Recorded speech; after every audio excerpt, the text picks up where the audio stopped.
শনিবাৰে দিনৰ অনুমানিক 1 বজাত ঢেকিয়াজুলিত উপস্থিত হয় অসমীয়া ছবি জগতৰ জনপ্ৰিয় অভিনেতা ৰবি শৰ্মা।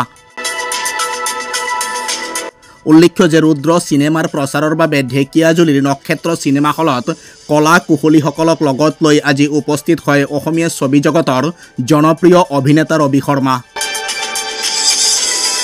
আজি ৰবি শৰ্মা ঢেকিয়াজুলিত উপস্থিত হোৱাৰ লগে লগে অজস্ৰ গুণমুগ্ধৰ সমাগম ঘটে। ৰবি শৰ্মাৰ লগত আজি ঢেকিয়াজুলিত উপস্থিত হয় নন্দিনী কাশ্যপ।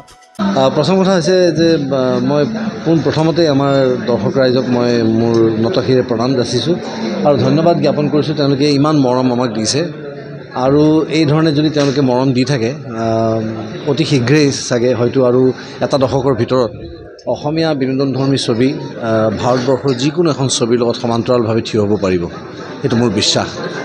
আৰু দ্বিতীয় কথা হৈছে এয়া ঈশ্বৰৰ আশীৰ্বাদ, ৰাইজৰ আশীৰ্বাদ যে আজি আমি ব্যৱসায়িক দিশত যিটো সফলতাৰ কথা কৈছোঁ, কিন্তু মই ব্যক্তিগতভাৱে মই যিটো ভাবোঁ মই ব্যৱসায়িক সফলতাতকৈ বেছি গুৰুত্ব দিওঁ যে হললৈ মানুহ যিখিনি আহিব তেওঁলোকে অতি কষ্টৰে উপাৰ্জন কৰা ধনেৰে তেওঁলোকে টিকেট ক্ৰয় কৰি বহু কষ্ট সহি এই ভিৰত গাড়ী এখন চলাই আহি পাৰ্কিং বিচাৰি দিনটো কাম কৰি আহি এই হলত বহি যদি চিনেমাখন চোৱাৰ সময়ত যদি তেওঁলোকে যদি হতাশ হয়, সেইটো আমাৰ কাৰণে আটাইতকৈ ডাঙৰ বিফলতা।